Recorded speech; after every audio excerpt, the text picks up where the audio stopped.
there's been a lot of talk surrounding Nick Sirianni and his security, whether or not he's the guy or not, and things of that nature. So, Lord Brunson, back at you with the back at you, and I am the best reporting on the Eagles. So, what I want to do is I want to talk about Nick Sirianni's future with the Philadelphia Eagles.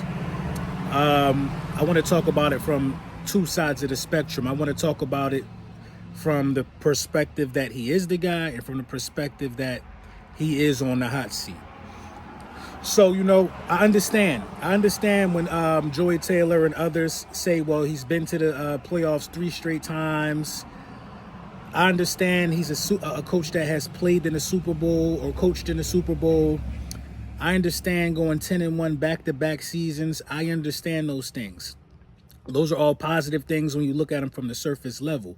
But I think Nick Sirianni has a bit of arrogance to him. You know what I mean? That's detrimental to the success of the football team. So when we talk about arrogance, I'm not talking about when he does this in the face of the camera. I'm not talking about that type of sportsmanship. Actually, I like that side of him. I like a head coach that can have some personality. You know what I mean? I really, really enjoy that. I enjoy Nick Sirianni having personality. I enjoy Nick Sirianni, you know what I mean, talking to fans. I enjoy that side of Nick Sirianni. What I don't enjoy is the arrogance in terms of coaching.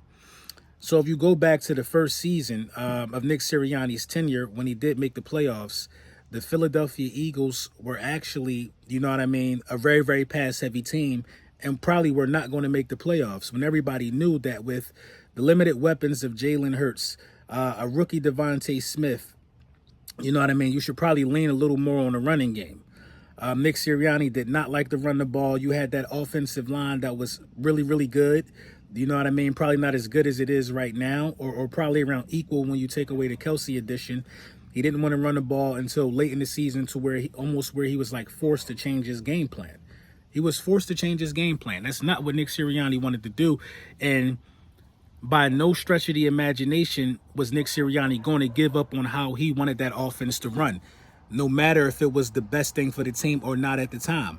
That was the first time that we saw the arrogance. So when Nick Sirianni and the Philadelphia Eagles played more to the strengths of the quarterback and started winning and getting in the postseason, then you see right there, you know what I mean, where Nick Sirianni understood that I think he had to give up the play calling at that time.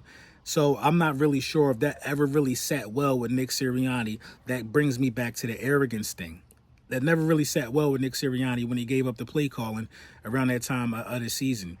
Fast forward to the next season, we have a Super Bowl run. Shane Steichen he calls the plays the entire season. But the Philadelphia Eagles diverted back.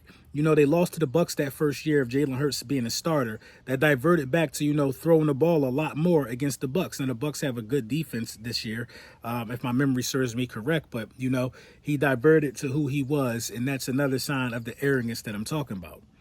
The second year, he has nothing to do with the play calling. He just calls decisions on 4th and short, things of that nature. Go for it, dude. He makes the calls at the top as the head coach of the football team. It's probably something Nick Sirianni sprinkled in there a little bit in terms of what's being dialed up with a game plan. But Nick Sirianni really didn't have his hands on play calling for, 95% of the season, I would assume. And the Philadelphia Eagles went to the Super Bowl, things of that nature, and the rest is history, or whatever the case may be. You lose coordinators when you have good seasons like that. Shane Steichen takes the head coaching position over there in Indiana. We bring in Brian Johnson, a longtime friend of Jalen Hurts and things of that nature. And the offense doesn't look like Brian Johnson implemented anything different. It looks exactly like Nick Sirianni. We still start off 10-1. You really can't blame too much of the offense during that 10-1 stretch. The defense was abysmal, things of that nature.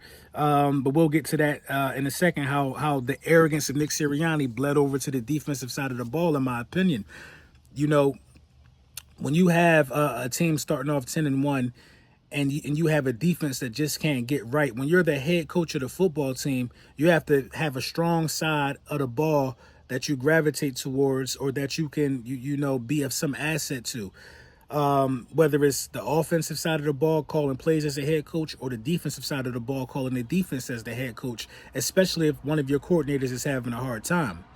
After the 10-1 stretch, the offense couldn't get right. The defense wasn't good the entire year, minus 1 or 2 games. Where was Nick Sirianni at to hold one of those sides of the ball down? Where was Nick Sirianni at to hold one of those sides of the ball down? You know what I mean? You had to remove Sean Desai mid-season. You bring in Matt Patricia. That still was no good. You know what I mean? Nick Sirianni's an offensive guy, so I really can't blame him much for anything that happened on the defensive side of the ball. But, the offense struggled due to arrogance. You know what I mean? Swift should have had a much bigger year than he had with the Philadelphia Eagles. It just was, at times Nick Sirianni wanted to throw the ball. Nick Sirianni wanted to do what he did the year before that got us to the Super Bowl. But what Nick Sirianni, in my opinion, didn't realize is we were the hunted. We always talk about how good our roster is, Howie Roseman is always getting players and acquisitions.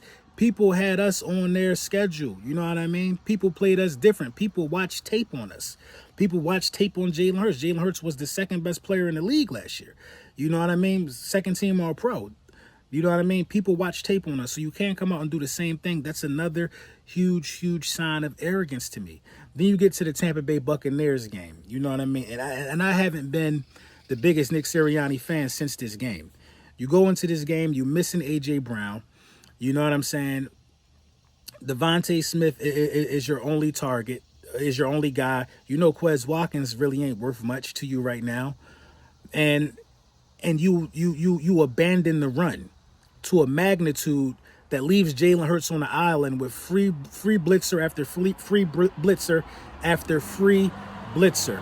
It was crazy to me, man. It was like self-sabotage via arrogance when you really, really think about how our last playoff game went. Kelsey's last game as a Philadelphia Eagle, and you didn't let the big fella run and hit people. You didn't play to the strengths of the team, which was the offensive line at that time, because you are without your all-pro wide receiver in A.J. Brown. Now, if you do come out and you do have a passing attack for this game, attacking the middle of the field was not a part of the game plan. But you're an offensive-minded coach. You know what I mean? You're a former offensive coordinator. Attacking the middle of the field was non-existent. The play calling was trash. The lack of adjusting to the blitz was trash. You know what I mean? And it was just arrogance. The look on Nick Sirianni's face says, we're going to keep running it again over and over and over again. I don't care what's at stake. I don't care if the season's on the line. We're going to play this way. That is when the arrogance reached an all-time high. Because now you have people saying Jalen Hurts can't read a defense. Now you have people saying Jalen Hurts and Nick Sirianni are feuding. You know what I'm saying? But the real issue is the arrogance of the head coach. It's not about if you can read a defense or not. You know what I mean? If a coach calls plays and plays are being called, Brian Johnson was out of the picture at this point. I don't know who was calling the plays. But if a coach is calling plays, you know what I'm saying? And this coach is not adjusting to the game and adjusting to what's happening. The Bucs did the same thing over and over and over again. They sent free rushers at Jalen Hurts, and all we did was to combat that was run 4 verticals. Run verticals. No slants. The one slant we did run, Smitty almost took it to the house. So is Nick Sirianni on a hot seat? Yes and no. Yes and no.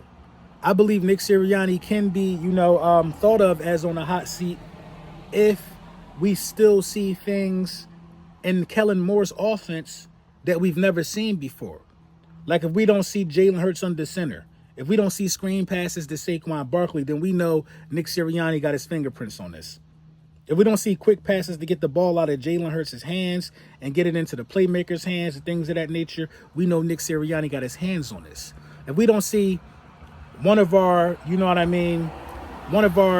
wide receiver ones in motion a lot, guys being used for mismatches, Dallas Goedert eating off of mismatches, then we know Nick Sirianni has his hands on this.